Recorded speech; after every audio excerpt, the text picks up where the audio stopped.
Good morning, everyone, and welcome to 28 Newsmakers. I'm Andy Michalczyk. Our topic of discussion today, EMA. We hear the call letters all the time. That's short for Emergency Management Agency. And unfortunately, in recent months, we've heard EMA a lot on the local and national news. Today, we meet Luzerne County's EMA, the people behind the scenes, the people in the battle lines, the people we see all too often dealing with hazardous material situations, and most recently, things like anthrax.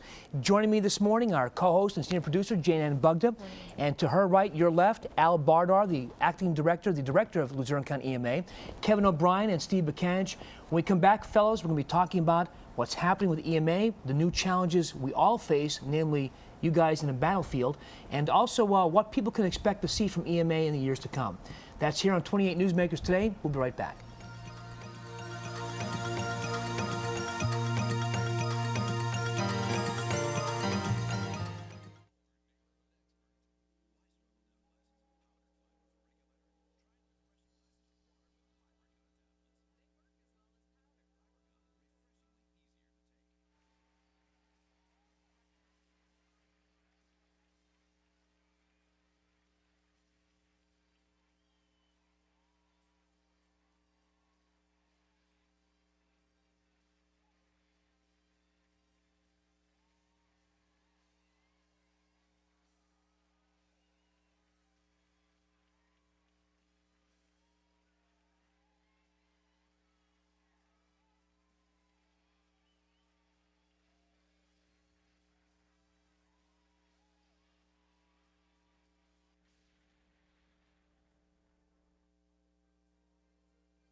Good morning and welcome back to 28 Newsmakers. Andy Michalczyk, your host, along with our senior producer and co-host, Jane Ann Bugda. Our guest today, as we said at the outset, the people who run EMA, Luzerne County's Emergency Management Agency. And they've been very busy, as with many EMAs all around the country, mainly because of the terrorist threats. Al Bardar, Kevin O'Brien, Steve Bakanich, very familiar to many people out there, and of course with us in the news media, because we're out there, they're handling the situation and we're covering it. Let's start off, first of all, gentlemen, before we start our interview today, with a piece by Cecily Mayo. And we've been talking a lot about what does EMA do. And again, unfortunately, we've all had many encounters with EMA because of the many threats we've seen around the area, around the nation. Cecily Mayo has a piece today talking about some of the tools, the weapons in this war on terrorism threats. And here's that piece. If we get a red color or even a dark blue color, we know that it's not anthrax because it can't survive in that type of an environment. This pH balance kit is just one of the testing devices that our local hazmat teams load up when they go to a call with a suspicious letter. Others test for radioactivity, chlorine, and a variety of gases. But what may be surprising is that not one of these kits can actually test for anthrax. If a known chemical is present, it's not anthrax. So basically, it's become a process of elimination. If these kits can't find what is in a suspicious envelope, they forward that material to the FBI. Only larger cities have actual anthrax testing labs, and only counties with a larger tax base have their own hazmat teams. For the past few weeks, our county and most of northeastern Pennsylvania has been using the services of two private companies, one out of Old Forge, another in Dunmore. There's a pump that's on here. But Steve Bakanich with Luzerne County EMA is also trained in hazardous materials and often goes to the scene with those private companies to help. He says the team usually wears this kind of mask with rubber gloves. In only one case so far, the first suspicious letter reported, have they been forced to suit up in the gas mask and suits. And even though our county can't afford this type of full-time service or anthrax testing equipment, Bakanich says we're safe as any county in the state. The way that we're testing right now and then following up with the FBI is just as good as if we would purchase that type of equipment. And that was Cecily Mayo reporting. Gentlemen, I guess the role of EMA in our community has changed considerably since the September 11th. Al, tell us a little bit how EMA's role has changed. Well, I don't know if the role of our activities has changed or our responsibilities, but the things we've been doing lately has certainly changed, from handling floods and normal hazmat incidents on the highways to 9/11 when we handled the incident there that occurred in New York City. That day we had to activate our EOC. We were running for about 24 hours or 36 hours. We were open with a fully activated EOC. We were trying to put together a list of emergency response personnel to respond to New York City if they were needed. After a few days, that slowed down. We thought we might get back to normal. It wasn't long after then we had the anthrax scare. And that was certainly something that was new to all of us. I believe it was a Friday night when all of that broke loose, where we were getting all kind of calls about white powder cases, and that kept us very, very busy for at least a week and a half or 2 weeks. It's starting to slow down now. What type of calls have you received within the weeks after the September 11th? You mentioned anthrax, but how about other scares people have been scared about? What other type of calls have you been fielding? Well, as Al said, it started on a Friday night, and we were out on 3 calls. The call that occurred at Sallie Mae with the cremation ashes and 2 suspicious letters. The next day, we had the tractor trailer with the hazardous materials, the oxidizers, on fire on Interstate 81, which resulted in the interstate being closed down for 8 hours. While we were handling that, we received 2 more calls for suspicious letters. So while we were getting all the suspicious letter calls, everything else that we respond to at EMA still continued on, and that still continues today.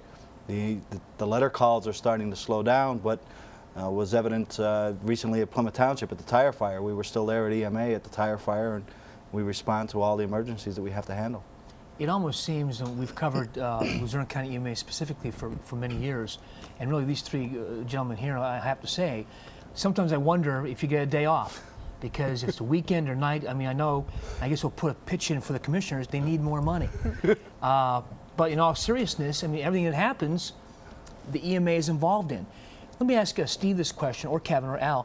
We have threats or simply that. Some people have asked us, why call out the Army, Navy, Marines with every threat? For example, Nanocoke had some white powder on the mailbox. Why go full-blown into that? Andy, like in the piece that Cecily had, we don't have the ability to test for actual anthrax. When we go out to the scene of an incident, we can perform different tests for specific chemicals, and if we get positive reactions to those chemicals, then we know it's not anthrax. Anthrax won't be able to survive in that type of an environment. If we don't get any readings for any of the chemicals that we can test for, we can't say yes or no whether it is or is not anthrax. So we would rather take the better safe than sorry approach and handle it as it was an actual incident and wear all the proper protective equipment so that we don't become exposed as emergency responders. If I may add also, you're dealing with a hazardous material. We're still dealing with a hazardous material. It's a biological hazard. It's still in the realm of hazardous materials. And as such, there are federal standards, the OSHA federal standards, that require minimum levels of training to be able to handle that. As you saw in that piece, myself and Steve at the EMA office are hazardous materials techs. We're trained to actually go in there, wear those suits, put the suits on, go in there and actually, as you say, play with the material. The first responder levels are basically trained to like an operations level. So not everybody can actually, by federal standard, by the federal guidelines, actually go in and do it. You have to have in-depth training, which myself and Steve, we both have in the office. Let's talk a little bit about your training. Have you had additional training now in light of everything else that has been happening? I know there were some training sessions going on with the communities, with the police departments. Tell us a little bit about the training that you go through to handle such incidents like we're seeing. Well, as an emergency management agency for the counties, we're required to go to quarterly trainings that the state Pennsylvania Emergency Management Agency holds quarterly. We're trained in a various number of things. we then at our local level are also requested, we have to put on training for our local emergency coordinators throughout the county. Most of the time we'll bring in somebody from the outside to put on the classes. And throughout the year, through different grants, we offer a lot of different types of training to the first responders for all of Luzerne County. When we talk about EMA, who makes up EMA? Tell us a little bit about how many people you will work with within your agency. We have a full-time staff at Luzerne County of 6 people. We depend heavily on volunteer help. Our volunteers are made up, a lot of people are from the emergency response community. Some people are just people that just want to help. They feel that they want to offer help and do some good and get satisfaction out of doing it. And they're the kind, and we have a lot of people that are like that. But without volunteer help, we could never be as efficient as we are. We depend heavily on our volunteers. Who are the volunteers? Like, what type of people are they? Are they firemen, police? We have police. We have police. People from law enforcement. We have people from fire service. People from the EMS service. We have people from Red Cross that assist us over at our EOC. National Guard. National Guard plays a role. State police representatives. Since Y2K, we've worked with the county agencies, the MHMR and Bureau of the Aging and Helpline, and to operate our rumor control room if we have a major scale emergency. So, and again, these people are volunteering their time. So we have a very good volunteer, and as Albert said, you know, we have a very good agency. We're very proud of what we do, and we wouldn't be able to do it without the support of the volunteer group that we have. You know, we rely heavily on them, and they're outstanding people, which, you know, Andy has been over during major emergencies and seen them in action, and you know, we're very proud of those people. It's amazing, and I have to say that, you know, we do stories at the EMA in Luzerne County quite a bit. Again, unfortunately, more recently than before. The communication network, it's almost, is it fair to say communication is almost more important than all this equipment you have here, which we're going to be talking about briefly? The communication network you have, all the agencies, the call sheets, it's almost like when a school is canceled, parents have a call list they do. How important is that communication to what you do? Even more so than getting to a scene of something, but getting the right information in and out. That's probably our #1 priority. We cannot effectively respond to an incident unless we know exactly what's going on. We have several forms of communication that we use in the office, which we have our primary EMA communications frequency. We use what we term amateur communications. They're people from the AARL or ARES or the MARS groups, and they are licensed by the FCC to operate specific types of frequencies. We use those volunteers as a redundant form of communications for our office, especially for the nuclear power plant. We're required under federal law to have several forms of communication separate from the commercial telephone system, so we use those people to back our system up. When we come back, Steve, Kevin, and Al, we want to talk about some of the equipment you brought to demonstrate things, tell us what it's all about. But also, we have to talk about the nuclear power plant near Berwick. That is, and you people know, I call almost on a daily basis because that's the biggest questions we have is how safe is that situation in light of the terrorist threat, the ever-present threat out there. When we come back, 28 Newsmakers with the people of EMA, Al Barter, Kevin O'Brien, Steve Bucanich, and of course Jan Bugden. We come right back on 28 Newsmakers here on Channel 28.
Welcome back to 28 Newsmakers. Andy Bohalchik along with Jane Ann Bugda and our representatives from Luzerne County EMA, Al Bardar, Kevin O'Brien, and Steve Buchanan. And quite honestly, folks, we're hoping their pagers don't go off, because if their pagers go off, they're the men that will go and we'll be following. We're talking about a very serious situation. The recent threats of anthrax, bomb threats because of terrorists, planes crashing into building. It's a matter of life and death. And quite honestly, the folks we're talking to today deal with it every day, and they are the people in charge of handling rumor control when wild rumors run rampant. Jane and Bugda, we want to get to a point, though, before we get into the demonstration here and what these tools are about. It also comes with a price tag. Right. We want to know about the cost of these additional calls that EMA is answering, an increased amount of calls. I know some counties were saying they have to look someplace to pay this, pay the cost of outside contractors coming in for testing. How is Luzerne County handling costs? Right. This was a question that was asked early on, and we weren't getting very many answers. We finally got guidance from the Pennsylvania Emergency Management Agency that we would be able to use funds from our hazardous materials fund to pay for the cost of bringing in the hazmat materials teams when they did the testing on these white powder instances. At the beginning, we didn't know how expensive this was going to be or when it might end, but thankfully it's slowed down quite a bit. And thus far, our expense in Luzerne County hasn't been that great. But that's what we are paying it out of. We have the hope that there will be some federal guidance coming down where we may get reimbursement, but we're not sure of that. If we get it, all counties would get it. Okay, terrific. Now, we have here a lot of expensive equipment. How was this paid for? And then just take us through and tell us what you have here. Steve, you want to? Well, Jane, depending on the type of equipment, it's paid for by either grants or some county tax dollars. This piece of equipment here is a Geiger counter. It's used for detecting any type of radiological contamination. The guidance that had come out from the state emergency management was this was one of the tests that we needed to perform. It reads radiation, whether it be from ultraviolet lighting, normal background radiation. This area has a lot of radon. Radon is a radiological material that can be detected by this meter. The primary use for this is the nuclear power plant, and should a problem happen there, we would use this at what's called an emergency worker decon station to see whether or not any emergency workers that may be coming out of the 10-mile EPZ, whether or not they're contaminated. If they are, then they need to go through a shower and a change of clothes. So you just scan someone with that? We would normally just use it and use the pancake probe and scan their body like a metal detector, a handheld metal detector, and we would be able to find out where the contamination is and then deal with it accordingly. I might add that because we're a risk county with the power plant, most of those meters that we have, and we are required to have them, we purchase those out of funding through the utilities. Okay. This next piece of equipment is a MSA Passport PID, or a photoionization detector. What this does is it uses a light bulb that ionizes organic vapors. It tells us the amount of parts per million of a particular chemical specific to organic vapors that may or may not be in an area. It helps us to narrow down an area. We use this a lot for gasoline spills and sewers and things like that, and it tells us where we have a danger area where we may need to do an evacuation. Now, how much would something like that cost? This piece of equipment, brand new, is about $2,000 to $2,500. In our office, we have 2 of these. The Geiger counter that I showed earlier, we have 13 of those at a cost of around $1,500 a piece. And the next piece of equipment is a 4-gas meter that we have 10 of those at roughly $2,000 a piece. And if I might add, the annual maintenance, those sensors, we change those sensors every year on those 10, and it costs us approximately $10,000 for sensors alone to maintain them, to keep them Very maintained. expensive So equipment. it's very, very expensive we do have a lot of equipment. And as Al mentioned earlier, this equipment that we have and we carry is available to every emergency service unit in the county. It's hard for volunteer agencies to purchase this equipment. We're fortunate that we do get some funding through the HAZMAT program, through grants, that we're able to purchase it, and they'll call us and we'll bring it out and allow them to use it, or we'll use it for them, doing air monitoring, etc. The following You pick up monitor is this is an MSA Passport 5-star. This is a meter that monitors specific chemicals, one of them being combustible, or what we refer to as LEL, or the lower explosive level. If a flammable liquid or flammable vapor is present at a certain level, it can ignite and possibly cause a fire or an explosion. It monitors for oxygen level. Normal or breathing oxygen is 20.8% oxygen in air. And you can breathe the air to a certain percentage lower than 20.8 or a certain percentage higher than 20.8, and that tells us whether or not the air is safe to breathe. It does carbon monoxide, hydrogen sulfide, or sewer gas, and also this meter, which is new to the office, it's only a few months old, also monitors for chlorine. We have a lot of chlorine users in the county, whether it be a sanitary authority, some of the water treatment facilities. So we purchased the chlorine meter to assist us should a leak occur at one of those facilities. And obviously, we've seen this in operation. Basically, how does that work, Steve? Basically, that's a respirator.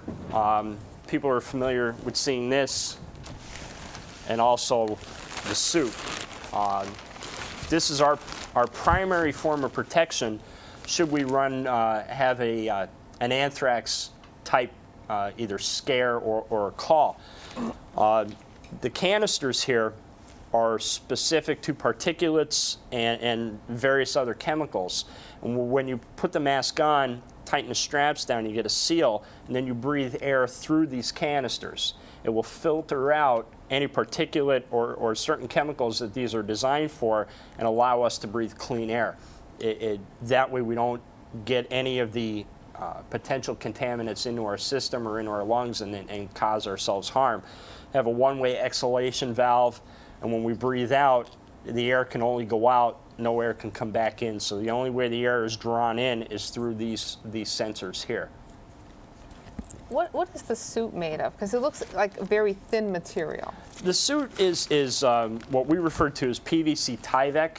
It's a paper suit that has a thin plastic polyethylene coating on the outside. It provides some liquid protection. Primarily, it's a vapor and a particulate or a dry powder hazard, and it doesn't allow us to come in contact with the particular chemical. It's fascinating in the situations we've all found ourselves in since September 11th. I mean, even covering news stories with these situations. Not too many people heard of anthrax before this, and whoever would have thought that planes would be a threat to crash into our high-rise. But it's a new world now, scary without a doubt. We have about 5 minutes left. I have to ask the question, and everywhere I go, I'm sure you do, because people who know you do what you do in the EMA. Are we prepared for a situation, should it develop in whatever way, at the nuclear power plant in Salem Township? I know PPL says we are, and I have much faith in the people of PPL, but if there's a problem there, EMA is involved also. What can the public know about the situation there? Andy, the power plant, like I said earlier, we're a risk county because we have the Salem Township power plant in our county. Because of that, we do a practice exercise to evacuate the 10-mile radius of the nuclear power plant every year, and we have to do a federal exercise to show our capability of evacuating the people from around a 10-mile area of the power plant should an incident occur down there. And we have to do that every 2 years, and we're evaluated by the federal government with a fully activated emergency operations center. We also do a school drill involving the power plant, and we also do an emergency worker decon station drill every 2 years for people that work at the power plant that may have become contaminated. And we don't do it, but we have our support counties that surround us that take the evacuees and do mass care for all of the evacuees from the power plant. So yes, that is one of our most active programs, is preparing for an incident at the nuclear power plant. If I might add, the federal government has 360 evaluation criteria that they evaluate emergency response for nuclear power plants. And that includes school plans, municipal plans, county plans, state plans, et cetera, and everybody's response. And Susquehanna Steam is the only one in the Commonwealth that has received their 360 approval. We're very proud of the fact of what we're capable, as I said earlier, about our volunteers and our staff. We're very, very prepared for Susquehanna Steam. We've been having exercises since 1983 when the plant went online.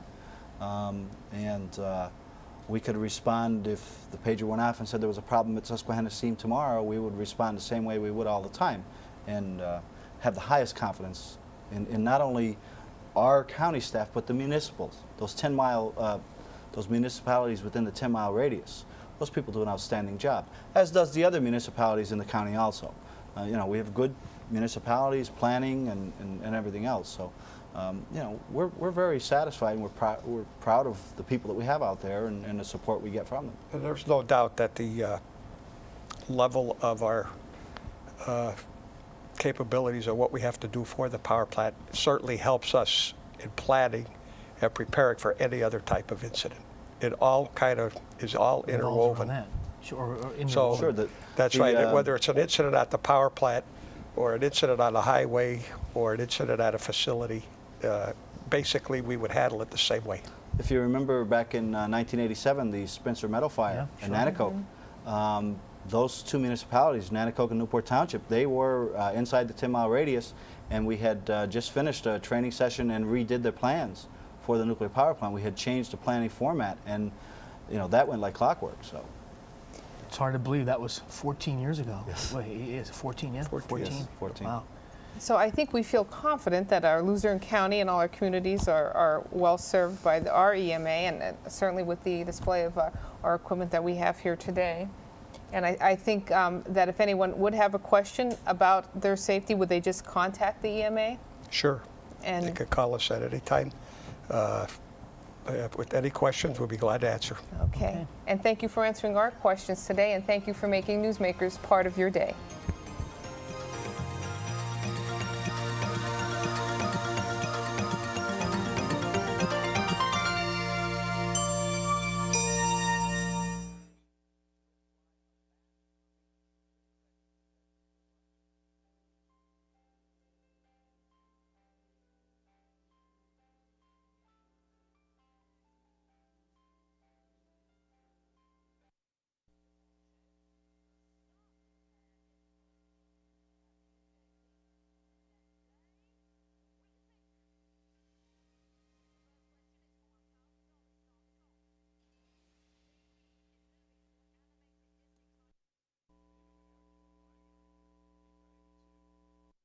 Swears it's a guy in a bear suit.